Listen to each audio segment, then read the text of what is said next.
So what happened is that Trump wants a bunch of stuff, but it's really not clear how they're going to pass it because there are these, and I just talked about the divisions in the House.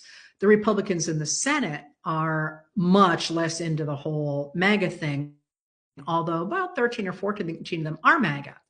So they really can't agree on anything. And they've got these razor thin majorities. So all they, if they lose even in the House, 3 Republicans, they can't pass anything because the Democrats are going to be like, ain't happening over here, right?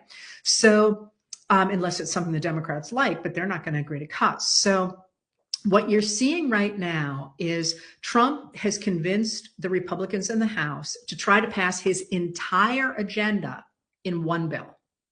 And they're calling it the one big, beautiful bill, because that's what Trump kept calling it. And what this meant was that as soon as the new Congress got sworn in, about 11 committees began to start developing language to put from their committee into that bill for one thing or another that Trump wanted. And most of those committees, about 8 of those committees, they're cuts, basically. People said, you got to cut this, you got to cut that. And they went back into their committee rooms and they figured out how to do that, how to make those cuts. And they said, okay, here you go. And most of us didn't pay a lot of attention because it's not the final bill at all. This is just their piece of that big bill. Well, there were 3 committees that really, really mattered. And they did not actually drop their plans until starting Sunday night. So the 3 committees were the House Ways and Means Committee, and that's the committee where revenue bills start. And so they're the ways and the means. So that's usually the financial stuff. That's the big financial stuff. And so everybody was watching Ways and Means. They were also watching Energy and Commerce. And you're thinking, why? Why are you watching Energy and Commerce? Because weirdly, it's under Energy and Commerce that Medicaid is managed.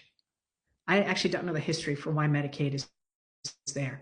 And then the other one that people were watching was agriculture. And you're like, why agriculture? Because actually the agriculture is one of my favorite committees in the House because they actually do really cool major stuff because of our weird history around agriculture. But many people don't think that way. So why is everybody watching agriculture? Because in our system, for weird reasons, our supplemental nutrition assistance programs, what we used to call food stamps, are in the Agriculture Committee. That's actually, someday I'll get to write about that. I know why that's the case, and it's actually an interesting story. So they started on Sunday night, Energy and Commerce dropped their plans. And then Ways and Means and Agriculture dropped theirs within the next 24 hours or so. So now all of a sudden people are talking about this great big beautiful bill. I'm sorry, no, it's not. I said that wrong. It's the one big beautiful bill, not the word great, one big beautiful bill. And they're not really talking about the other stuff in it yet, although there's plenty in that other stuff. What they're talking about is what came out of those 3 committees, because those were the ones that we're going to be talking about how to manage the finances of the United States in this period in which there's this huge fight because we have deficits that many people think are unsustainable. There's a big disagreement about that. I happen to be one who's not happy with the deficit at the way it is. The deficit is the amount in a year that we spend but do not have. It doesn't come in revenue.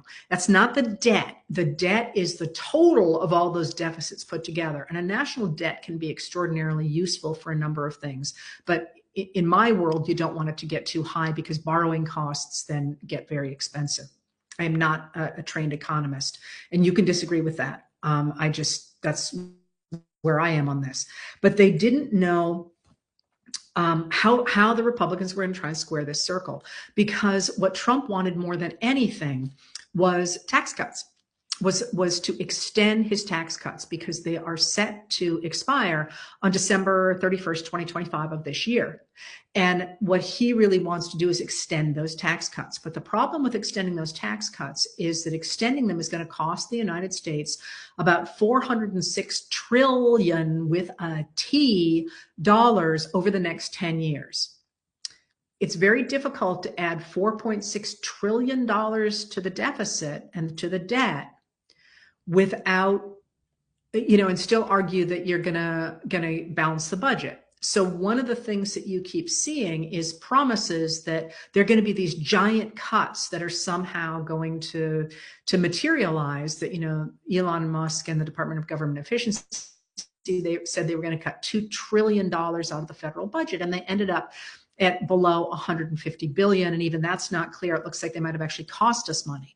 So what are you going to do if you want to extend these tax cuts? How are you going to do this? So Ways and Means proposes to extend the tax cuts. So there's $4.6 trillion.